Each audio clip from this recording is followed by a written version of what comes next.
What's up, family? It is Caden with Urban Finance. I am here today with my brother Uzziah from the Uzziah Show, and we're going to have a conversation on do black men still need to be the breadwinners, or do black men need to be the breadwinners in the family?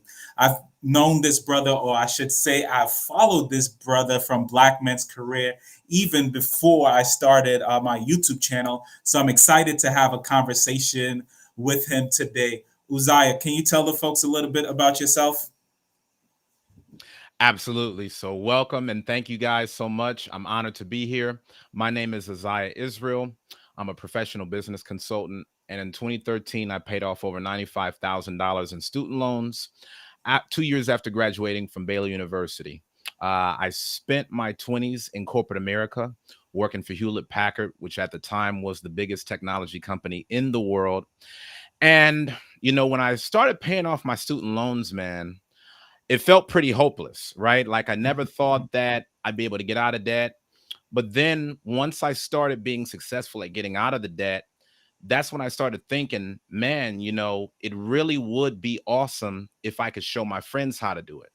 So I started putting together videos on YouTube about how I paid off my debt.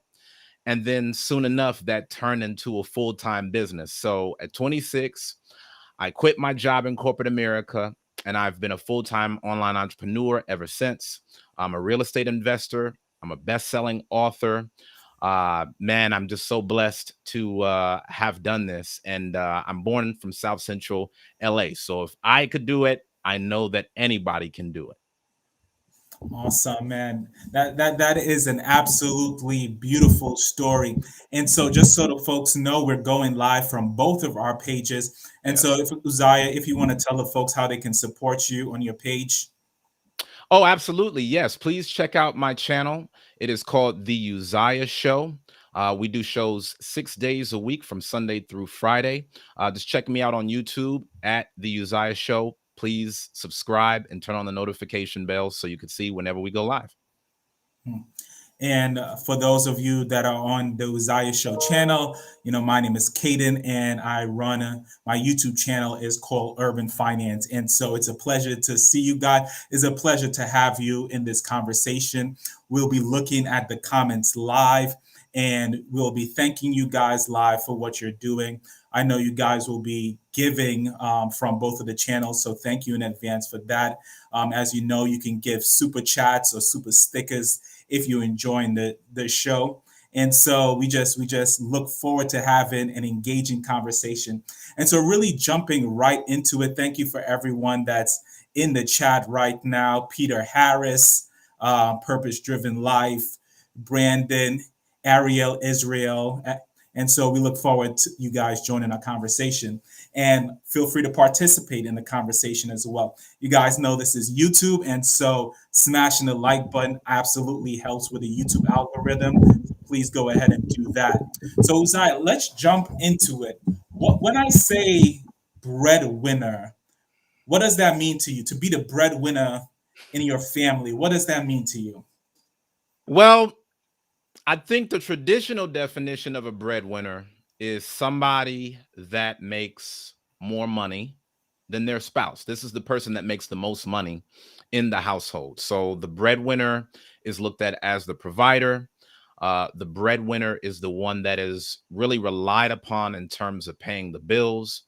Pretty much, this is the person that oftentimes is viewed as maybe the leader of the household finances. Now, it's not always that way. Sometimes you have people that may make more money than their spouses, but they may not be good at managing their finances. But traditionally, the breadwinner has always been viewed as the person that makes the most money in the relationship. And they're the ones that, almost kind of have a certain prestige Mm. because they're the one that makes the most money. Yeah, no, I was talking to my wife right before we got on. I asked her, when I say breadwinner, what do you think? And Right. she immediately said, when I hear breadwinner, I think of the person that makes the most money in the household. That is the traditional. And I actually Googled breadwinner, and the first definition that came up when I Googled it, wasn't that definition actually. It just Really? had the person that earns money for the family, you know. Oh, So anyone wow. that earned money for the family could be considered a breadwinner. But when I looked at the history of the word, it has, or how we colloquially use it as well, it was that the person, the primary income bringer in the family. And so there's actually those two definitions out there. And so, you know, I would say this, I don't know, and this may be a bad preface, but you know, I don't know if this comes off as sexist today or not. Um, but I would say that historically, when you think of the breadwinner, you would think about the male in the household, the man in the household, Facts. the man being the head of the household. And so Right. that's how we have historically think of a breadwinner or who the breadwinner is. And so the question is, we know that, you know, black women and women in general today are starting to make more money than men, you know, Right. and black women, I think on average makes more money than the average black guy, are more educated, college educated. And so the question is, do black men still need to be the breadwinner in the household? Do black men need to be the breadwinner in the household? And what are your thoughts on that? Absolutely.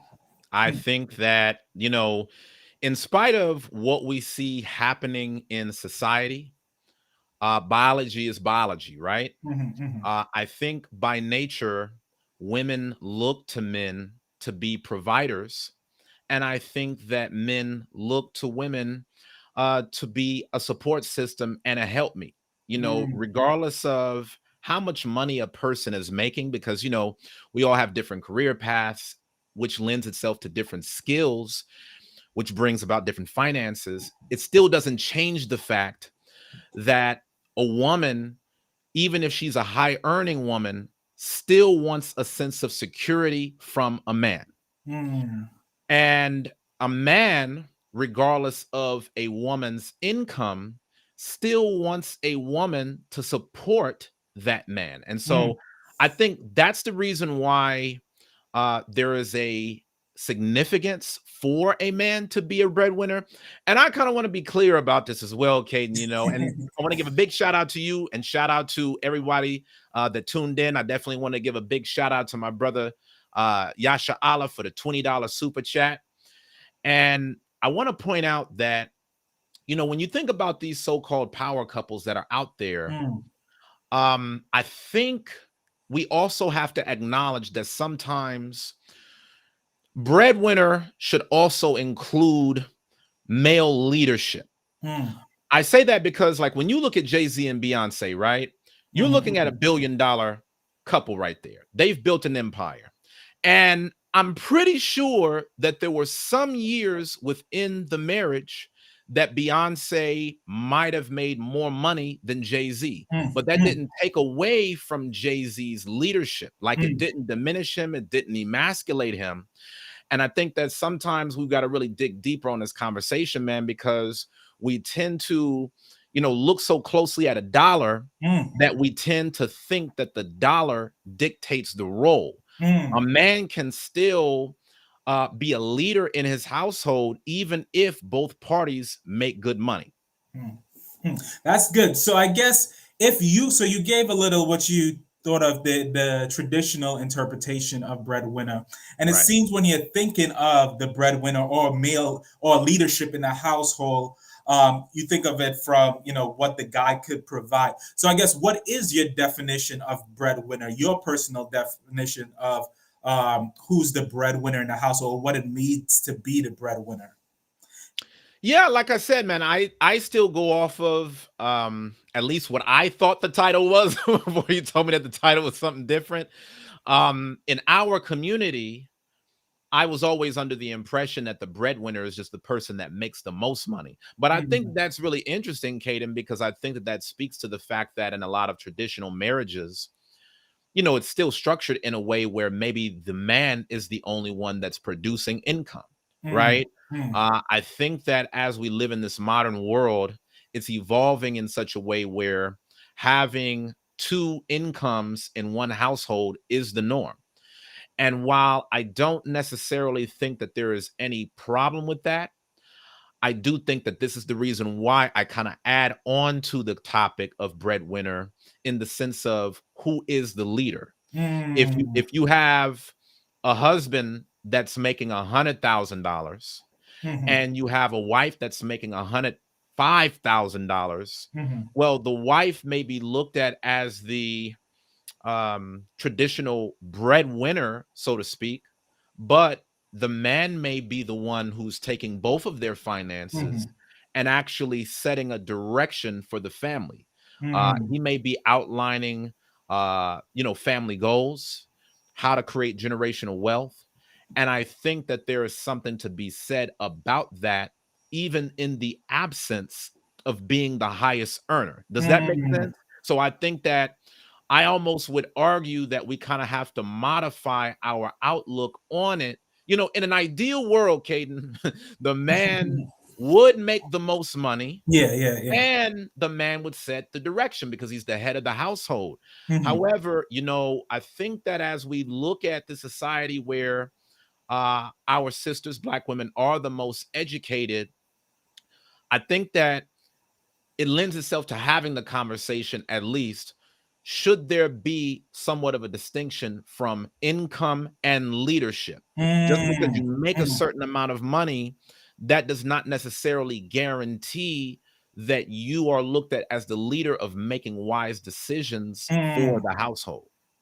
So that's super interesting, and I love what you're saying so far. And it's interesting because when you first said the man needs to be the breadwinner in the household, I thought to myself, I disagree. I don't Okay. think the man needs to be the breadwinner in the household. But when you explained what you meant about male being the man being the leader or leading his household in a way that shows effective leadership and how he goes about leading his household, I completely agree with you. And so it's interesting because in just googling breadwinner, we have those two definitions that are pretty different from each other. One that says the breadwinner is the sole provider of the household, and or the breadwinner is someone who earns money for the household. So anyone who's earning money for the household is bringing in bread essentially to the household, and so they're the Right. breadwinners. And so Absolutely. but I like what you're saying, because what you're saying is and if I can summarize it in an essential way, it doesn't matter who the breadwinner is if we're looking at it in a traditional sense. Do men still need to be leaders in their household? Do men still need to take that leadership role? Absolutely. You do believe 100% men need to be in that leadership position. While you guys are watching, let us know what you're thinking, saying you got a question or a thought. Go ahead. Yeah, I do want to clarify my stance on this now, Caden. Yeah, I yeah. do want to be clear. My stance, which I believe you were saying you may differ a little bit, and I'm excited about that. Mhm, I'm a firm believer that in an ideal marital structure, mhm, the man is the financial breadwinner in mhm, terms of yielding the highest income. mhm, The mhm, reason why I say in an ideal structure is because in certain situations, it will be harder for a man to assert himself as the leader mm, if, in fact, he makes less money than his spouse. mm, So, I don't know, if we're going to touch on this, but you also know, Caden, I'm a marriage counselor. I'm mhm, the head pastor of a church called True Spirit of Christ. And then one of the things that I do a lot besides just business consulting mhm, is giving married couples advice on how to strengthen their relationship. And mhm. there's so many times, man, that sisters will reach out to me and say, well, Uzziah, I feel like I'm the man in the relationship. Come on I now. Come feel on like, now. because my man looks for me to make the decisions, Mm, I feel like I got to be the one to call the shots. And mhm, sometimes when you make a certain amount of money in contrast to what your spouse is making, mhm, that can kind of create somewhat of a power struggle. I mean, think about it. mm, If you're a Black woman and you make $150,000 a year, mhm, your husband makes 30,000. It's going to be hard for you to buy into the concept that that man is a leader if you already have a programming that money is a sign of power, right? And so Mm. that's why, see, it's a very interesting conversation to have. And to be honest with you, man, I can't fully paint it with a broad brush Paint because it, you paint do. it. I can't put it all in one pocket Mm. because you have some sisters who may make $150,000, and regardless of what the man is making, she will still look to that man as the leader due to his guidance. Mm. But you also have a large portion of women who do feel very strongly that if a man makes less than them, Mm. it is hard for them to find a sense of respect or Mm. leadership from that man. And I think on both levels, I mean, that's real. Yeah. You can't change who people are. And that's the reason why I say that in an ideal construct, just to me personally, I do believe that if a man can make more money Mhm. than his spouse, then it can be beneficial because it can alleviate some of the Mm. situations in which some women, not all, may feel that it would be harder to respect a man or honor his leadership, all because to them, their money means power. Ah, that's beautiful. That's beautiful. I'm gonna read some of the comments that's Okay. flowing in on it real quick. Purpose Okay. driven fates, Dr. Christina Nurse. I don't know who that is. That's actually my wife. She said, let's touch on it. And Nigel said the household dynamics flow a lot easier when the man is the breadwinner. However, if the See? woman makes the most money, the man needs to be the smartest and be in his masculine at all times. Mm, We yeah. have Ira. She said, I need your counsel, bro. We have Nigel. He also needs to be the problem solver. I love that. And Uzziah is saying some things on here. So, and I agree with everything you say. I agree 100% that ideally the man will be the breadwinner in the family, and I think that that is the best position to have a solid family structure Right. because I too believe the man is the head of the household, and so that's the ideal. The reality of it is that a lot of sisters will be very lonely if they were required to make more than if their husband had to make more than them, or they would be required to, and we wouldn't want this, but required to lower their standards or lower in terms of getting a job that maybe doesn't pay as much for their husband to make more than them. Because as I said before, black women, one, outnumber black men, and two, are more educated than black men. It's just the fact. And the number of black men that are incarcerated and then come out of prison even decrease that number. It's interesting though, I'm an associate pastor of a church. And Right. so I have a lot of pastors that are friends. And Okay. I posted a question the other day that said, and it was a little while back, maybe a month back or 2 months back. And I said, do men need to be financially stable in the relationship? Or do men need to be financially stable before they get married? And for me, that's an absolute. Absolutely. Do men need to be financially stable? Absolutely. And we can go into what we define as financially stable, but I believe a man needs to be financially stable heading into marriage. It's important to create that solid foundation. And it was interesting, and I know why. And I know why. A lot of the pastors on my page, who are young pastors, said no, a man do not need to be financially stable. Are And you the serious? truth of, yeah, yeah. And the reason, the reason why is Okay. because, and I'll use myself as is because people associate how much you make to being financially stable. And so when I Okay. say financially stable, I'm talking about making sound financial decisions for you and your family and things like that. When I'm saying financially stable, I'm saying making an effort to get out of debt. When I say financially, I'm talking about being mature with how you spend your money, but people always associate how much you make. And the truth, besides what the media tells you, pastors don't make that much money. Right. And God is so good that often He blesses. A lot of pastors have wives that are doctors and lawyers and do really well in life.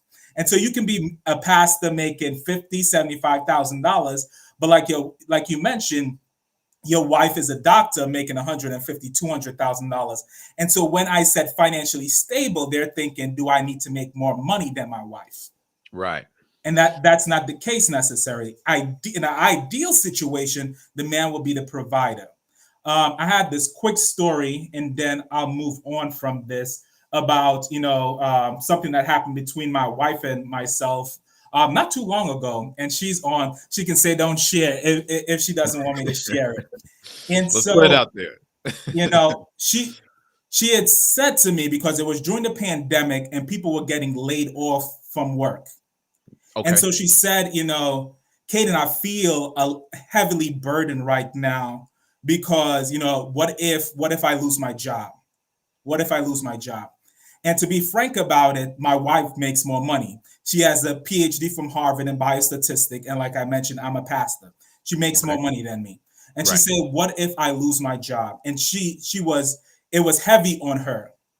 And I said, babe, I've been preparing this from the time we got married. If you were to lose your job. And her concern wasn't necessarily if, I can pay the bills, but can we afford to send our son to private school? Can we still take Mhm. some of the trips? Not all of them, maybe a trip a year if I lose my job. And this is where male leadership came in. I told Right. her, give me 2 days. I prepared exactly what would happen if she lose her job. So I said, babe, we can send our son to private school for 3 years. We will have all the bills paid if you lose your job, just based on what I'm bringing in. And I'll still be able to take you on a trip here and there. And I said, I was previously a recruiter. And I said, do you think you can get a new job in 3 years? And she was like, absolutely, absolutely. Right. And with me breaking it down with her, like, we can still send our son to private school, we can still take trips, the bill will be taken care of, and you will have 3 years. I mean, whether you want to stay at home or 3 years to do, because I was a recruiter before this as well, a recruitment Okay. manager. Based Same on my here. wife's feel, she will find a job in like a week, like Right. literally. But it Right. was helpful for her to say, you have 3 years without even finding a job, and we can do all of the things that you would want to do in life just based on my income. Right. I think that is the type of leadership that women are looking for, or any family need, that know that, whether you make the most money or not, when things go astray, can you lead? Are you able Absolutely. to satisfy the areas that I feel discomfort in? And Mhm. and I think that's what's so important, because somebody else may fall apart upon that question, or being put into that situation. But a man Right. that leads says, okay, what are your concerns? Here's our plan for this. How does that make you feel? Right. And it talks about, and the other thing I say to people all the time, you know it does not matter as much. It matters a little, but it does not matter how much you make when it comes to building wealth.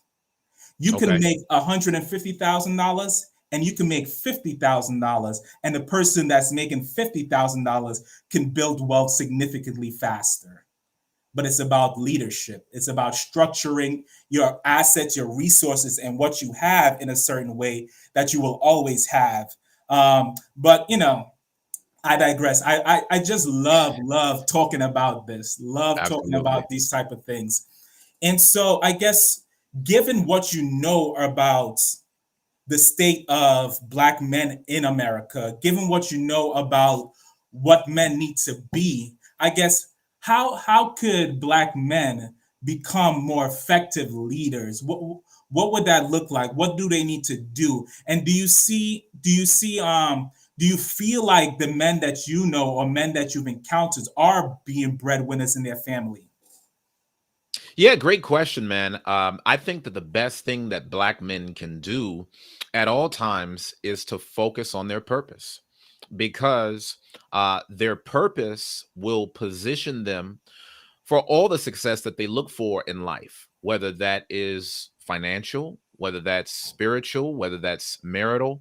I truly believe that the most important thing for a man to do is to walk in his vision and his calling, and then everything else will be established from there. I think that one of the deterrents to male leadership is actually when men get dependent on other people or on the female gender in order to play a leadership role. God created us to be leaders. We are the head of our household. And so I think that, as much as we talk about leadership, if a man truly focuses on that and keeps that priority first under God, I think that a lot of other things will align. Now, when we talk about Black men being breadwinners, it's interesting. When we have the discussion about Black women being the most educated, I think that it's important to note that one's academic path does not necessarily dictate their net worth, right? So you got a lot of people that's graduating from college that are actually some of the poorest people in America right now because they're $100,000 in the red. When I graduated from college, I was really depressed because I was like, man, a newborn baby that has done nothing with their lives is actually wealthier than me because when I graduated, I racked up $100,000 in student loans. And just because I make a certain salary, my salary and my net worth are not one and the same. So I think one of the big challenges that we really need to overcome, Caden, is putting things in its proper place.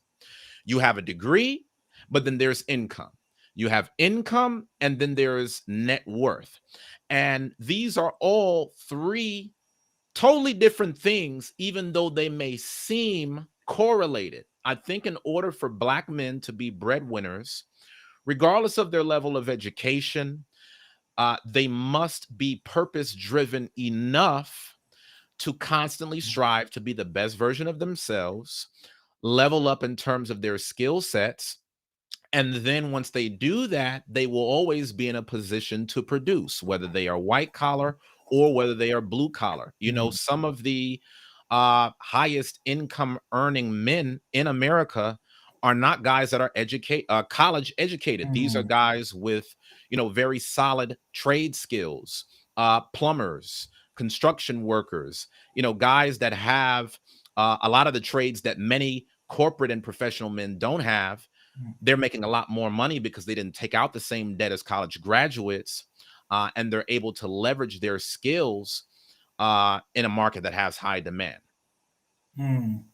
And so, I don't know if you've ever seen the meme, but I feel like I see it all the time on Facebook. There's this, guy dressed in a really nice suit and stuff like that. And they're like, he makes $100,000 a year, but has $250,000 in student loan. And Right. then there's like an electrician, and they're like, he Hmm. makes more money than him and no student loan. And Right. so, I guess so, but in the Black community, it still feels like we don't really value as much those trade education. And I guess, do you Right. think that's a disservice? And where do you think that comes from? Because I feel like most people, most parents who, are planning their children lives for success would push them through getting that higher education, regardless to how much money they're going to pay, how much debt they're going to have to take on. Do you think we're doing our children a disservice? Do you think there's a balance there? What's your thought? Do you think that would allow more Black men to become more successful if we were directing people to more of these potential trade schools, electricians, plumbers, even starting their own business? I believe that the perception of success is killing the Black community. Mm, mm, I think the way in which we view what success looks like mm, is the very reason why we don't have it from an ownership perspective. mm, There was an article that was recently published by Wall Street Journal. And what the article shows is that us going to college is actually widening the racial mm, wealth gap. Many of us grew up in traditional households where our parents told us, go to school, make good grades so you can get a good job. And in the process of doing that and following that narrative, a lot of us, like myself, graduated with astronomical debt that mm, many of us don't know how to work our way out of. I mean, mm, even when you think about millennials in general, Millennials may make a lot more money than that of generations that came before them, but we don't hold on to the wealth mm, because of the debt and because of how much we tend to struggle with financial illiteracy.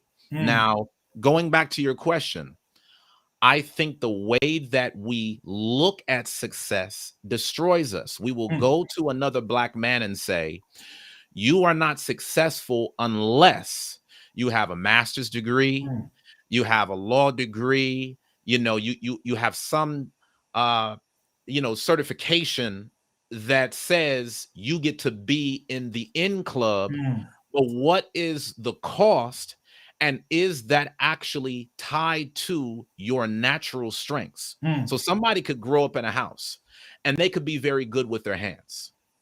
God wants them to be, one of the world's best construction workers. But mm, they got a mom and father that says, unless you are a politician, you won't mm, amount to anything.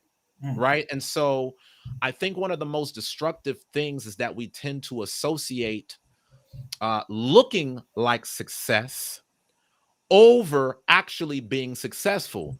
I'm pretty sure that you're familiar with the book The Millionaire Next Door by Thomas Stanley. yeah, In that book, the author actually outlined that most people who are actually wealthy in America, they don't actually look like the perception of success. We mm, tend to mm, think success is you mm, drive a Rolls Royce, mm, you got a 2-3 story mansion, mm, you live out in the suburbs somewhere. That's the narrative that society feeds to mm, us. But when you actually study wealth in its truest form, you tend to find that these are people that shop at Walmart. They tend to operate off of a mm, budget. Their favorite car is a Ford F-150 pickup truck. So I think mm, one of the biggest things that we need to do, especially when we talk about this subject of breadwinner, Caden, is mm, we need to identify what does true success mean? Because to your point, you could be a brother that's making $75,000 a year as an electrician, having no debt mhm, and knowing how to properly manage your finances, but you might be overlooked for a guy, that may be a hotshot lawyer that has $150,000 in debt, and you have no control over your finances at all. Who's more mm, likely to be in the poorhouse? The mm, man that's $75,000 a year, but has a Roth IRA and a 401k established for himself, versus a guy that's a lawyer making 150,000 that has no budget, mm, that's maxed out their credit cards, that not paying off their student loans, saying I'm just going to hold on to it for the rest of their life. Like, this is the reason why I said initially that I think that sometimes we put too much weight mm, mm, over money just in terms of a salary alone. I think that if our community is going to be effective, I think that we need to look deeper into financial principles, budgeting. What are the steps of real wealth creation, mm, business ownership? Like, it's a lot more than just salary alone, man. That's the point that I'm getting at. And I think that as long as we look at these superficial indicators, like one's degree or salary on how much money they make alone, I think that we're always going to find ourselves struggling, because there's a growing community of people that actually are six-figure earners and they still live check to check, all because they don't understand financial literacy. mm. No, that's beautiful, man. And it's so true. One of the things, and for those that follow my channel, one of the things that I talk about in my channel, I'm pretty transparent with my net worth. And one of the reasons why I'm transparent about it is because I think it allows people to get a different idea of, and I wouldn't, I'm not a millionaire yet, but my net worth, You're is doing is well. yeah, doing really well, close to half of a million or half of a million pretty much. Awesome. And I drive a 2012 Honda Accord. And so I don't have anything visible of what wealthy would look like. And Right. what I've found in the Black community is that if you don't have the visible status symbol of what people think wealthy looks like, people Hmm. think you're broke or you don't have any money. Right. But like you mentioned with the book The Millionaire Next Door, what they found is a lot of the hedge fund managers were, or people that you think will have money don't have money because they have to get the status symbol of what money looks like. And Right. those that don't necessarily have to get the status symbols, so the fancy cars, the expensive suits and things like that, the live in a neighborhood, or what's the saying about, having a super expensive house, you can't afford, can barely pay your mortgage, you're living Right. paycheck to paycheck, you're in a very successful middle class neighborhood, but you're living paycheck to paycheck and probably going further and further in debt, just like someone who maybe is making minimum wage living in the projects. And Right. because people who has those status symbols of what wealth is tend not to be able to save and invest. And some people were talking about investing in a chat. And I always tell people this: the first $100,000 is the hardest, right? But after that first $100,000, at just a 10% rate of return, that's Yeah. $10,000 a year that your money is just making for you. That's more than most people can actually make for themselves. Peyton. And my point, or save in a month, Hmm. in a year. And my Yeah. point is this: the Black community are too often chasing the visible status symbols of wealth and Right. not often chasing wealth itself. Right. Um, and so, I have nothing against buying a fancy car, but I would like to do that with the returns for my investment and not with my child's college fund. And I Yeah. think often we we have a glorification of what wealthy looks like, and unfortunately, and we can potentially talk about this. Unfortunately, the truth of the matter is not certainly not all women, certainly not my wife, but there's this perception out there that, if you're a man, a Black man, any type of man, to be quite frank about it, if Hmm. you have those status symbols of wealth, you're more likely to get the type of woman that you potentially would want. Let's Right. talk from a physical attraction, Hmm.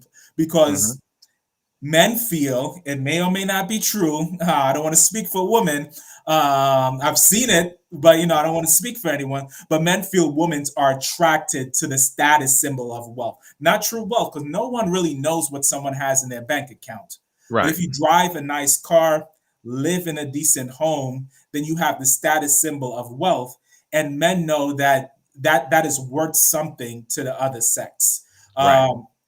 And so, do you feel like Black men chasing the status symbol of wealth is keeping them from being successful? And how can we go about changing the culture where people don't feel the need to get what I want in life? Let's say the right spouse, that I have to do these things and continue in this cycle, more or less. Even the job, like you mentioned before, you can be a very successful carpenter and a very poor lawyer, but the lawyer will probably get more attention because he's a lawyer, not Right. because he's bringing more to the table, not because he's making more, not because he's providing better leadership, just the status symbol. And how can we change that culture? Yeah, man, you bring up a great question. And I think that you can only change it, but so much, right? Mm, Because I believe that the perception of status will always be there. Your appearance matters. And so people are often going to judge you by your appearance because they don't have anything else to go off of, right? Not everybody is going to say, well, hey, can you share with me your balance sheet? And, can you send me your past two statements in an email so I can look up all of your banking transactions on a PDF? Nobody's going to do that, right? mm, So traditionally, what people are going to do is they're going to make certain assumptions based upon how they perceive you. And mm, that's the reason why I honestly put a picture of me in my suit, in my branding, because for me as a mm, Black man, I do believe that in order for me to be actually acknowledged for my accomplishments, I have to look like I accomplished it. You know, Mm. I would love for me to just be in a t-shirt and flip-flops and talk about, hey, I paid off $95,000 in debt. Like I did it. I have the receipts. Mhm. But I think that, again, the perception of success is so popular in our culture that it's going to be hard to get away from that completely. I mean, that's just the way of the world. Mm. Biologically, we are wired to make certain observations within a person to influence what that means, right? So if women see a man, and there's all kind of prank videos on YouTube about this. A woman Mhm. will a guy will walk up to a woman and he'll start spitting game. The woman will reject her, like totally pass him up. Then he'll walk 2 steps forward into his Lamborghini, and then the woman that just rejected him will turn around and be like, "Oh, so yeah, so where are you going?" Mm. Oh yeah, I got time today. And a dude will be like, but 2 seconds ago, you wasn't checking for me. But now that you see that this is my car, now you're interested. On Mm. some level, that's biological. And Mm. we could Mm. give names for it, and we could say gold digger and cloud chasing. You could call it whatever you want. Women by nature want men that can provide. And so, Mm. because they look for outward showings of that, this is how sometimes this becomes a problem, especially in a society like this one, where it's all about hyper consumerism. Now, to answer your question about, well, what do we do about that? I think that it's up to us to change the narrative. Mm. I believe that it's up to brothers like, myself and yourself as content creators to make smart the new cool, Mm. to educate our community that, hey, listen, just because a brother is making X amount of money, that does not necessarily guarantee security.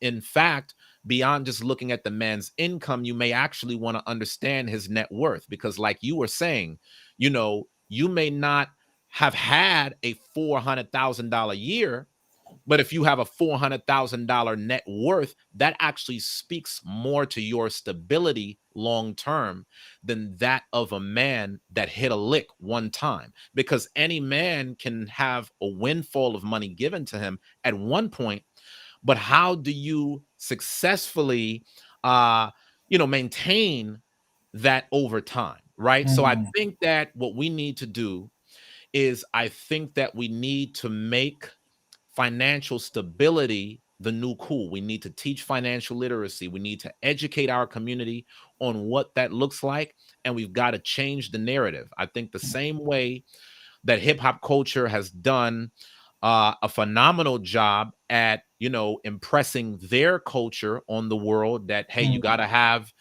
the Maybach Benz, you got to have, the shiny chains. And that means that you're balling.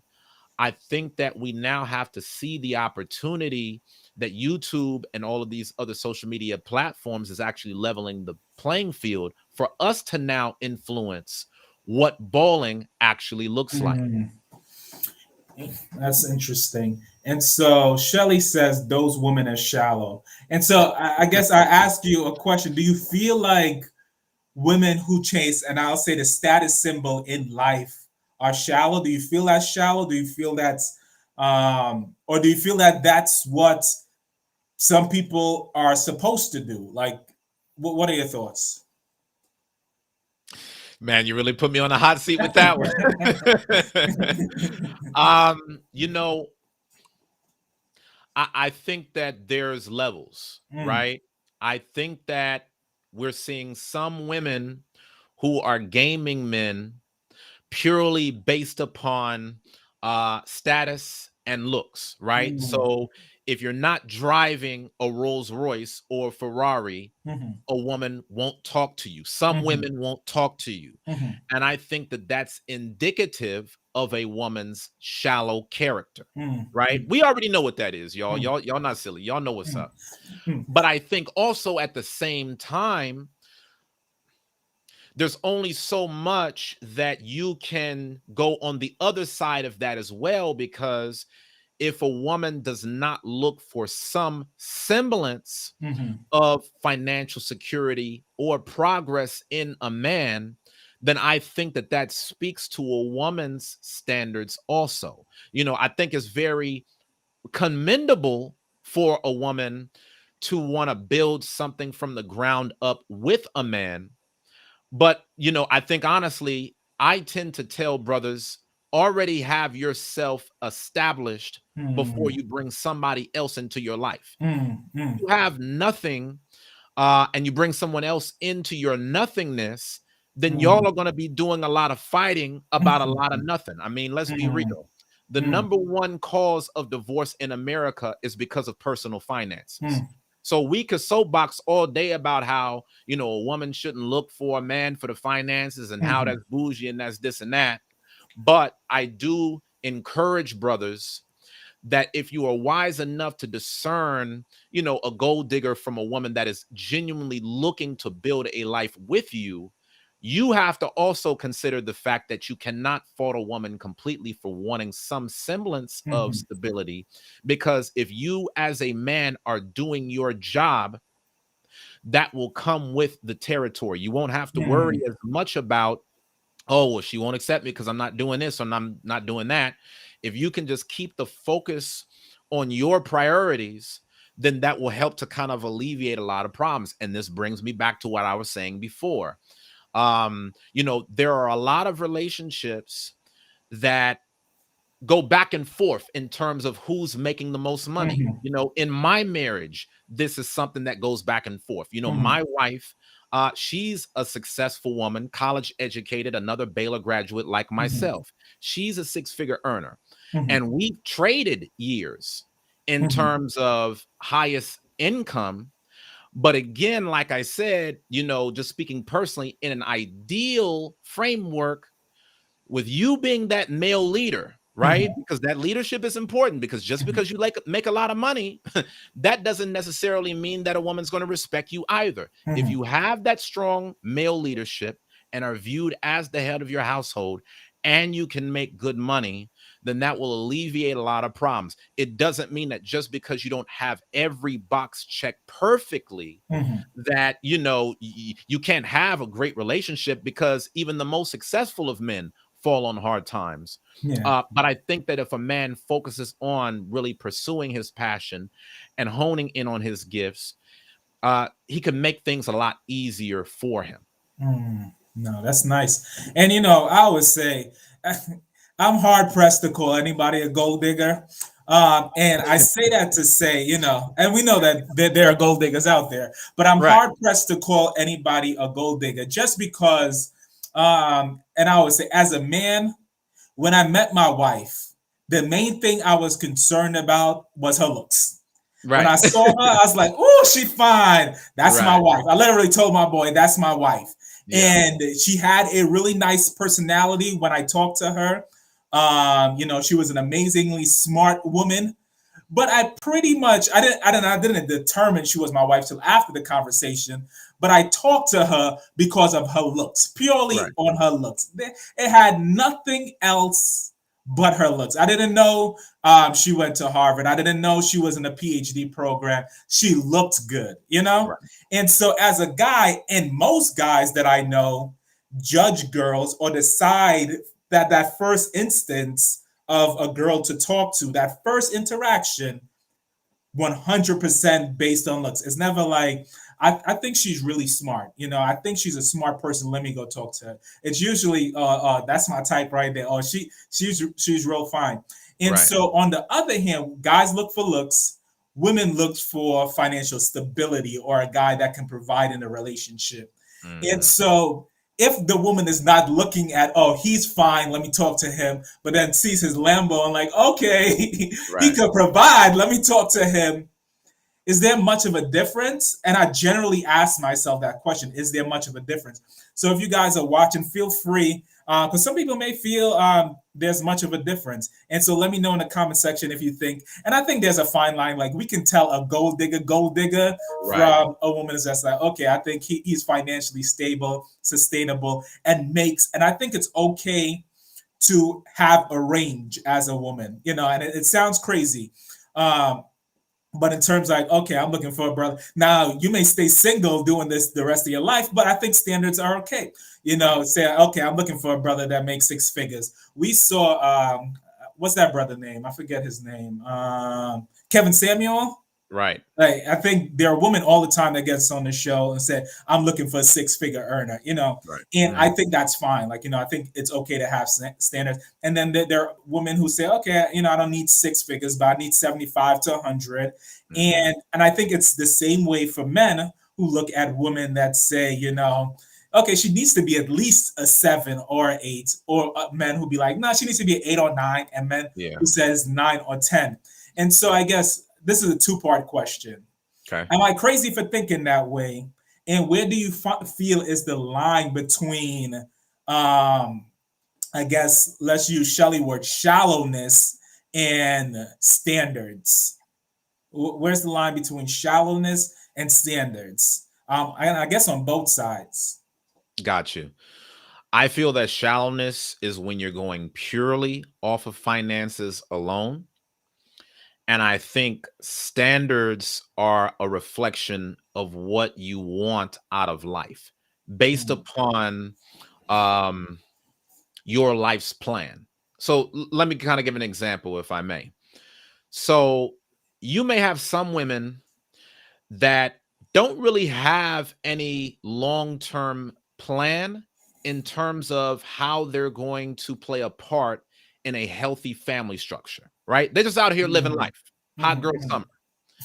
And so the hot girl summer, she's not necessarily looking for, okay, a man with morals, a man with principles, a man of a godly presence. She's just looking for who has the bag, mm, and whoever has the biggest bag, that's mm, where I'm going. mm, In my opinion, that's shallow mm, mm, because there's nothing that you are basing your mm, selection off of outside of finances in general, right? mm, It's just purely based upon perception. I mean, even when you talk, Caden, about, okay, when I was, checking out my wife, I was looking purely at looks. You may have done that in the moment because that's what gave off a first impression, but mm, you definitely have not been married all of these years off of looks alone. mm, Some of the prettiest women that I've ever met are the most single, mm, all because there has to be something outside of your mm, looks and appearance in order to sustain a man. mm, So shallow is just a function of money. Whoever's got the biggest mm, bag, that's what I'm going for. And if a man isn't, at the top 1% of the 1%, I'm not dealing with him. I mm, think when we talk about being of substance and having standards, this is when you're saying, okay, well, you know what? I'm a hardworking woman that knows how to support a man and operate in my feminine energy. mm, I'm looking to have a successful marriage where I want to have, 3 or 4 kids. And in order for me to have a healthy family structure, according to the things that I want out of life, I must attract mm, this kind of man. Now, we know that this woman is not being shallow because she's taking the time to mm, self reflect on the kind of woman she needs to mm, be in order to attract that man. There's mm, nothing wrong with you wanting a better life. A lot of us came from the hood and we wanted to get out of it. But if you're operating off of standards and substance, you're actually doing the work. You're yeah, actually yeah, mapping out, okay, if I could close my eyes, what would my dream life look like today? Where would I live? Who would I be around? What would my family structure look mm, like? If you're willing to put in the work mm, to mm, make yourself the kind of woman who can live that type of life, then I don't see a problem with it. mm. No, that's beautiful, man. That's beautiful. And I would say, while I talk to my wife because of looks, I certainly didn't marry her because of her looks. Absolutely. And there's a long, because my wife is an amazing woman, Right. and so there's a long list of reasons why I marry her. Right. But two reasons why I marry her, I would say one is that I've always told myself I need a wife that if I died, I would be happy with how she raised my child. And I've Fact. met a lot of women that I wouldn't leave my children with that were beautiful, you know? And Absolutely. so that was one of the first reasons I was like, this woman is for me. And two, she gave me peace and brought joy into my life. She was someone I can say, okay, I can spend the rest of my life with her. And for me, that's what marriage is, a lifelong commitment. And There you go. so those, two out of many reasons that I was like, this woman is the one for me. But I know we're up on time. It is 8:03. Uzziah, we definitely have to, even if it's not this topic, continue this conversation or having Part two. conversations because I truly enjoyed my time with you today.